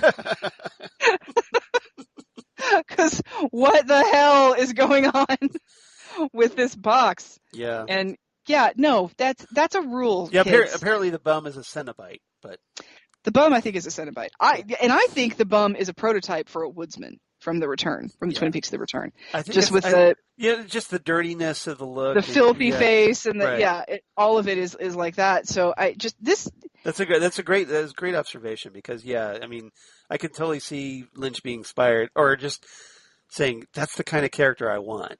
Yeah. Right. But just let this be a lesson to you kids. If we learn anything from the movies, mysterious boxes, don't touch them. Yeah. Just don't touch them. Well, there's two things we need to learn. Don't go behind a restaurant in the alleyway behind the restaurant. You know what's behind the dumpster behind a diner? Yeah. The grease trap. Yeah. Okay, it stinks back there. You don't want to go. Well, especially because like I grew up in a restaurant. Okay, a family restaurant. But especially if you're having a dream that there's something horrible back there. There's gonna be. So if you go, it's going to be the grease dumpster. It's going to be raccoons. It's something bad. Just don't go. Exactly. So, like if you have a dream about it and you're afraid about it, don't go looking for it. Just leave it alone. Move on with your life. If there's a mysterious box that's not yours, don't touch it. Exactly. It's either going to change your reality for the worse, or it's a Cenobite. Right.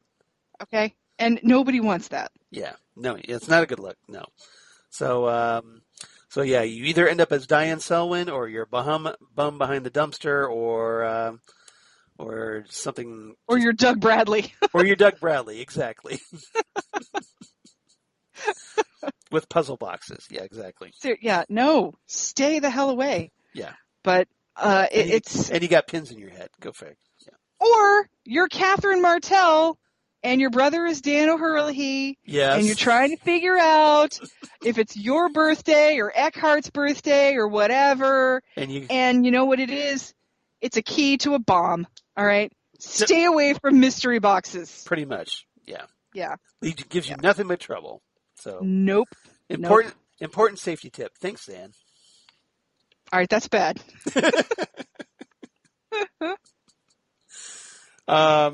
We should talk probably maybe, if you want, we'll talk a little bit about Joe the Hitman. Because Joe the Hitman has a very funny sequence in the first reality. Yeah, where he shoots who you think is going to be his partner. Yeah. And then accidentally shoots the woman in the next office. Yeah, because he's like talking with this guy, and then he's supposed to we find out that he was looking for this black address book. Mm-hmm. So he shoots that guy, but because of his incompetence, he has to he shoots through the wall into in the office next door or whatever, mm-hmm. and hits this very heavy set lady. It's one of those rent an office type office buildings. You would expect Sam Spade to have an office in this building, and she just is she's like something bit me. Something bit me bad. Yeah, that one. And he could have just left it at that, but he winds up shooting her, winds up shooting the janitor, and then winds up shooting the vacuum cleaner. Right. Because it keeps making noise. So and then and as he shoots the vacuum cleaner, that sets off the fire alarm. Oh my God! So it's like something. Essentially, it's like right out of the Naked Gun at this point. It's so bad. Yeah, he's very much the Lebowski henchman in this. You just can't do anything right, and so that's part of me wonders. Yeah. Did he kill Camilla? Because he's not good at this. He's not good at his job. So I don't know. Yeah, well, it's maybe in the second reality, he's better at his job than he was in the first reality. Maybe. I don't know. And again. Yeah. He's in reality, and then he's. I guess Diane has to know him some way. Right. To hook up with him, to hire him to kill Camilla. Yeah. But it's I wonder, that just seems like an interesting side note for a dream for her to be dreaming about Joe. Right. So, that's just... Yeah. It's all just very, very strange. It is. And yet we have another set of cops who are never going to solve a crime. Right. Because we don't completely... We have no idea what happened to McKnight and his partner. Mm-hmm. That Truman and Mackley. It's okay. You just call him Truman. We'll just call him Truman. Frank and Mackley. Yeah. Yeah. Exactly. But there's no resolution to that storyline at all. Mm-mm. And it's even if they were looking, well, presumably they've zeroed in on the real Diane. Right. But she kills herself, and so they don't really. So that's going to go there. Yeah, exactly. So now they have another corpse on their hands, and more mystery, I guess. So, so I know it's confusing to hear this breakdown. Mm-hmm. I was confused, as we went through it, but I hope we at least addressed things we needed to address. And I knew this was going to be difficult, but hopefully we helped a little. I don't know. What do you think? Well, I think we certainly gave people something to think about when they're watching this. Yeah. Maybe we did, but hopefully we had some theories. We had some trivia. I think we did okay. Okay, all right. So there was a deleted scene, but I think we can save that for when we talk about the special features. I would agree. That's a special feature. All right. So, do you have a rating for this movie?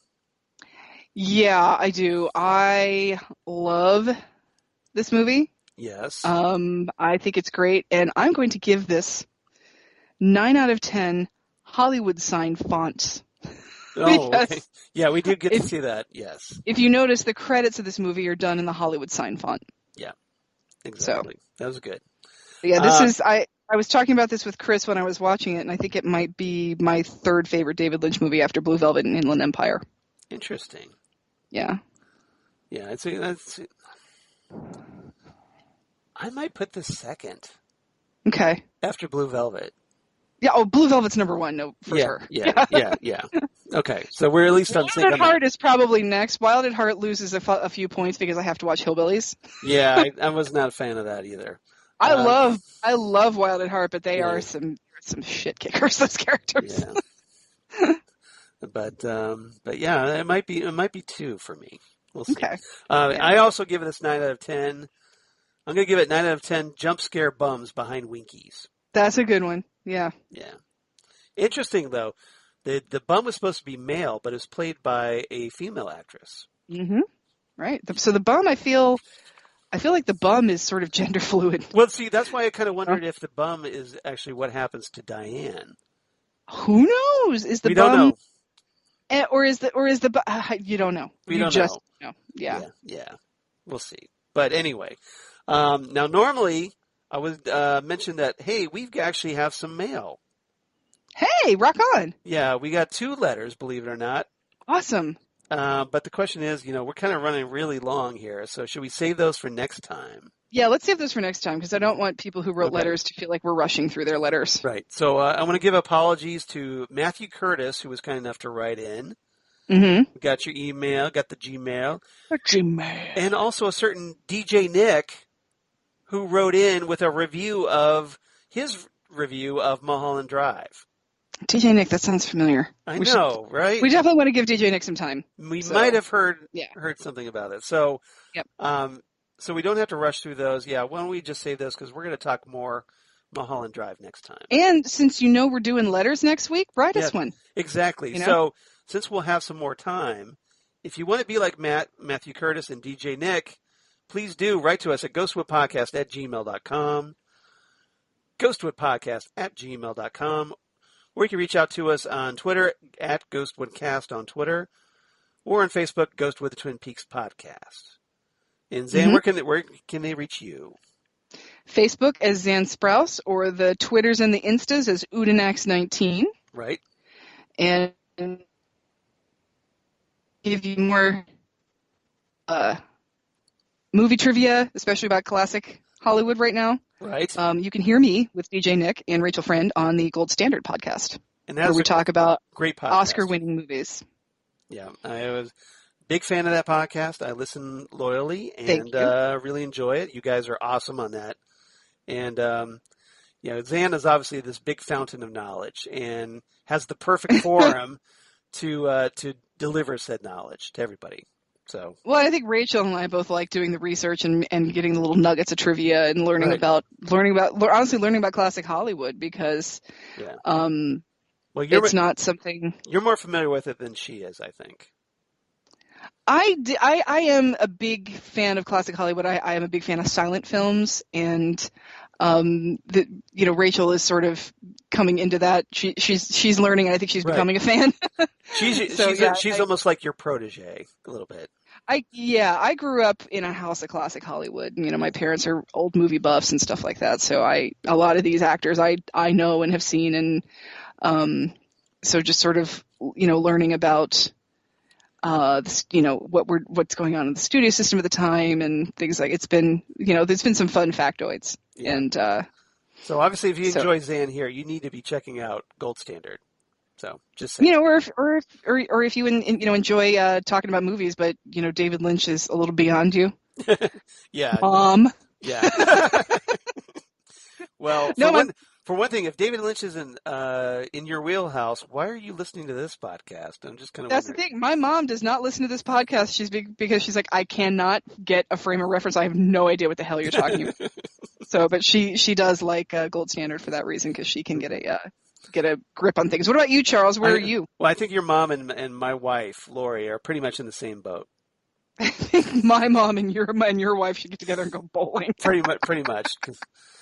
Because it was pretty interesting while I was doing this Mulholland Drive rewatch, and Lori watched it along with me. She did other things. She looked up, and I would catch her looking at things, every so often on the as I was going through the movie. But when the movie was over, she didn't say a single word about it, like nothing. And I said, should I even bother asking you what you thought of this movie? And she said nothing. So I left it right there. Didn't even follow up on that. I was like, okay. My guess is her thought is, I am so glad that Xan is there to go to these midnight movies with him because this would be torture. Right, pretty much. Yeah. So at least he has Xan and Mike to do this stuff. Exactly. But as for me, of course, at Charles Skaggs on Twitter. At Charles Skaggs on Instagram, Facebook, Charles Skaggs in Hilliard, Ohio on Facebook. and my blog of geeky things. Damn good coffee. And hot.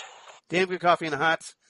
Where I talk about all the stuff we talk about here, and also like news of my other podcasts they do for Southgate Media, including Next Stop Everywhere, the Doctor Who podcast, where Xan was on recently talking Survival from the Sylvester McCoy era.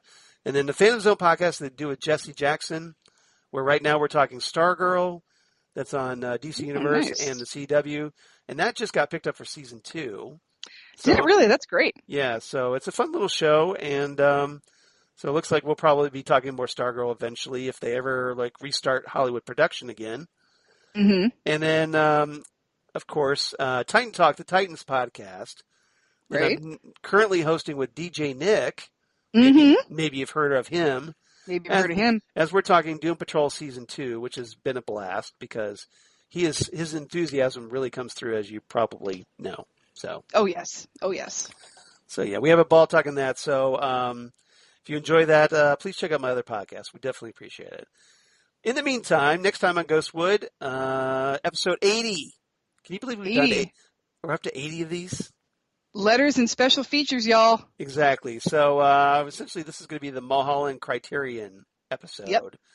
As we go through the special features on the Criterion release and the booklet, I'm sure we'll talk about. And, we're going to talk about the booklet. And whatever random thoughts we forgot to talk about in this episode here. So, and we will have random thoughts. Exactly. And I'll hopefully, like Xan mentioned, that hopefully some other people write in about maybe their theories on Mulholland Drive.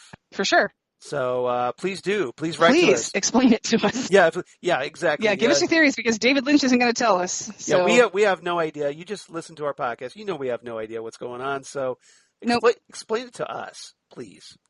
We would definitely appreciate it. All right. So thank you guys for listening. Xan, thank you as always because you're fabulous to talk to. Thank you, Charles. You're awesome to talk to as well. And I really have fun, and I love doing stuff like this with you. Everybody, thank you again, and come on back next time, Mulholland Criterion, as we talk the special features right here on Ghostwood, the Twin Peaks podcast. Goodbye, everybody.